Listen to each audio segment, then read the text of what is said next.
Con el saludo de la noche, los alumnos del curso de responsabilidad civil, vamos a presentar nuestra evaluación final. Introducción. La responsabilidad civil es una figura jurídica que implica la obligación de repartir el daño causado a otra persona u otras personas. En el ámbito del derecho de tránsito, la responsabilidad civil se refiere a la obligación que tienen los conductores que reparten los daños materiales y personales que pueden ocasionar a terceros en un accidente de tránsito, tipificado en el reglamento de tránsito en el artículo 272. En este caso hipotético, el señor Paredes, al no haber tomado las precauciones necesarias para asegurar de su vehículo, este en óptimas condiciones ha causado daño a 3 personas y un bien material, lo que hace responsable para reparar los daños causados. La determinación de su responsabilidad y almacén de su obligación de reparación dependería de las circunstancias específicas del caso y de las normas implicables, incluyendo la legislación de tránsito y la jurisprudencia en la materia. Dejo la palabra a mi compañera.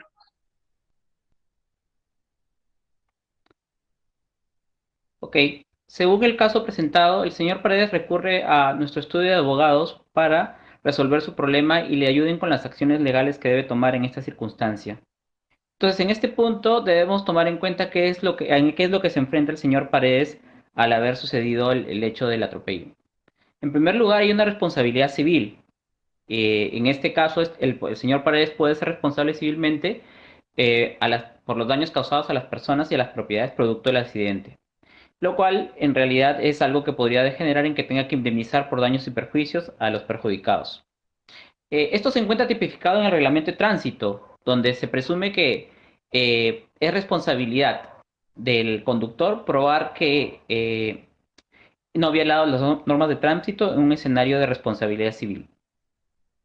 En primer lugar, lo cierto es que el vehículo tenía fallas en los frenos, pero como nos damos cuenta, el señor Paredes no sabemos si pudo o no controlar los frenos, pero según la presunción que se tiene de acuerdo a la normativa vigente, él sería responsable.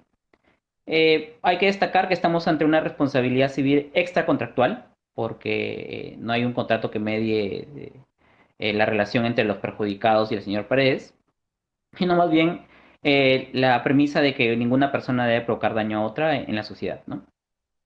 Después también enfrenta una responsabilidad penal.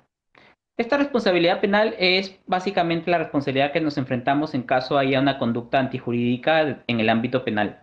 Concretamente, algo que pueda, los crímenes tipificados relacionados a lesiones o a muerte si es que hubiera algún fallecido, aunque en este caso no, ¿no? Hay que recordar que estos tipos de responsabilidades son excluyentes entre sí. No significa que si una sale culpable o inocente, la otra se vaya en la misma línea, pero sí en realidad guardan una estrecha relación.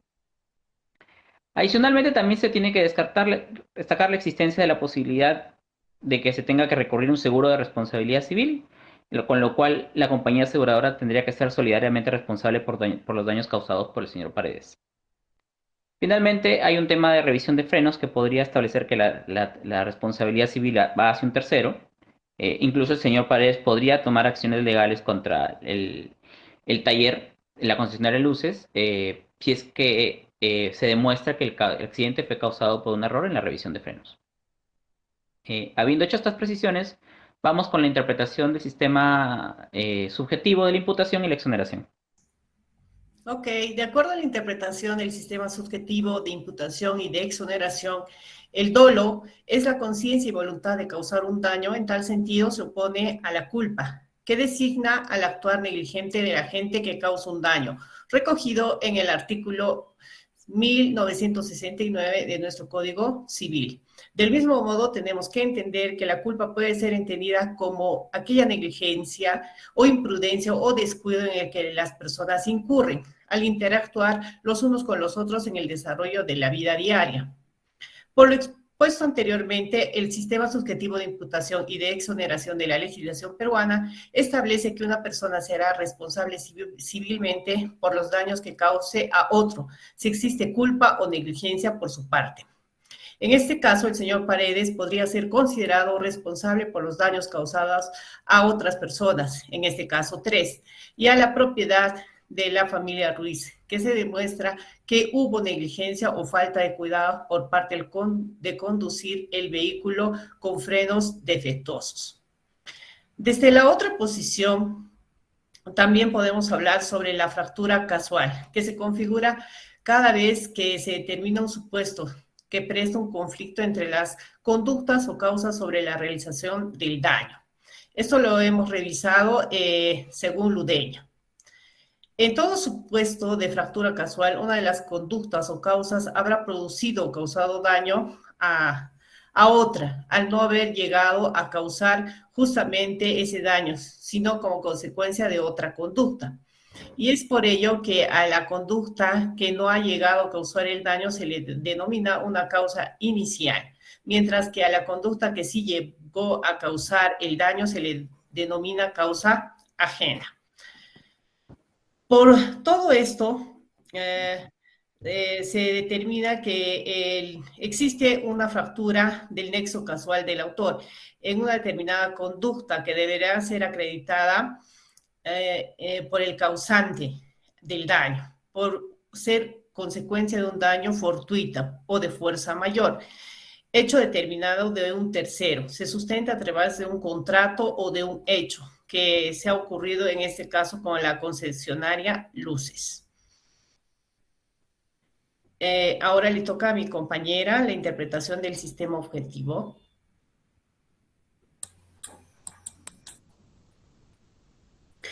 En base a la interpretación del sistema objetivo de la imputación y de la exoneración, bueno, en este caso, en el caso que estamos analizando, la evidencia civil objetiva se encuentra dentro del ámbito de la responsabilidad contra el ejercicio de una actividad riesgosa o peligrosa en la cual se encuentra señalada en el artículo 1970 del Código Civil, el cual establece, ¿no?, que aquel que mediante un bien riesgoso o peligroso o por el ejercicio de una actividad riesgosa o peligrosa causa un daño a otro y éste está obligado a indemnizar. En consecuencia, ante un daño ocasionado, en este caso, o el bien manipulado se encuentra o se consideran peligrosas. Para esto tenemos dos aspectos. Uno, que la pauta de carácter riesgoso, en este caso sería la conducción del vehículo como una máquina que genera su propia fuerza motriz y destinada a la circulación pública, y ahí se puede extraer el carácter de vehículo como bien riesgoso. Así mismo consideramos, por más diligentes que seamos en el manejo, siempre se va a ocasionar un tipo de incidente o accidente, como pasarse la línea amarilla, etcétera, ¿no? Al ser el vehículo un bien riesgoso, tenemos que asumir la responsabilidad de daño que causamos al utilizar este bien. Asimismo, lo señala la casación número 001-2005, Máviles F, donde dice: de otro lado, el criterio objetivo de responsabilidad resulta aplicable a supuestos de responsabilidad extracontractual sobre la base del riesgo creado, que se constituye como el factor objetivo de atribución de responsabilidad mediante el cual basta acreditar el daño causado. En este caso, los afectados por el accidente, ¿no? Ahora, considerando lo que es la imputación, o la exoneración de imputación, consideramos que el señor Paredes no tendría responsabilidad si es que ésta acreditaría que el daño fue ocasionado por un hecho de fuerza mayor o un hecho determinante de tercero. En este caso, por ejemplo, sería la revisión de los frenos que ha realizado la concesionaria, ¿no? O también podría tenerse en cuenta la imprudencia de la víctima y que en este caso no se está presentando. Conforme lo señala el artículo 1972, donde indica la irresponsabilidad por caso fortuito o fuerza mayor. En los casos del artículo 1970, el autor no está obligado a la reparación cuando el daño fue consecuencia de un caso fortuito, fuerza mayor, de hecho determinante de tercero o la imprudencia de quien padece el daño. Continuará mi compañera señalando las responsabilidades presentes y futuras. Creo que vamos directo a las conclusiones en realidad.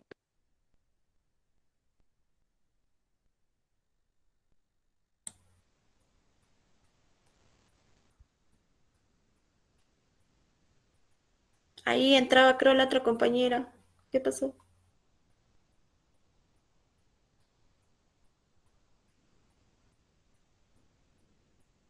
Estás con micrófono apagado, por si acaso. Yo.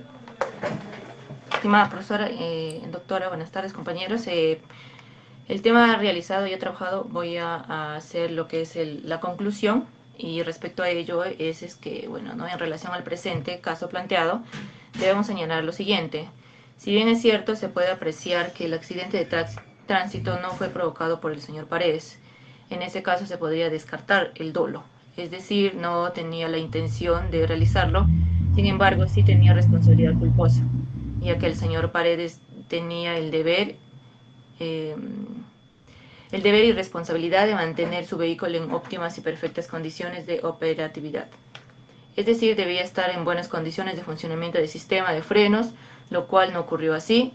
Pese a ello, también es importante precisar que aparentemente tendría responsabilidad la concesionaria Luces, ya que de comprobarse el término de investigaciones, porque ya que no observó ni advirtió el estado de inoperativo del sistema de frenos, ya que a pesar de ello, presumiblemente pasó sin novedad la revisión de frenos anual.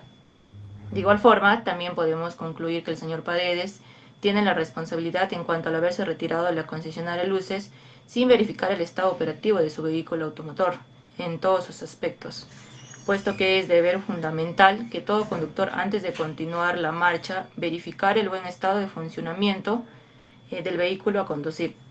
En este sentido, podemos indicar que el señor Paredes sí tendría responsabilidades, de acuerdo a la interpretación del sistema objetivo de imputación y de exoneración, así como en base a la interpretación del sistema objetivo de la imputación y de la exoneración civil.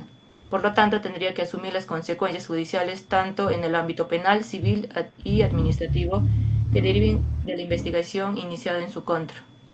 Eso sería todo.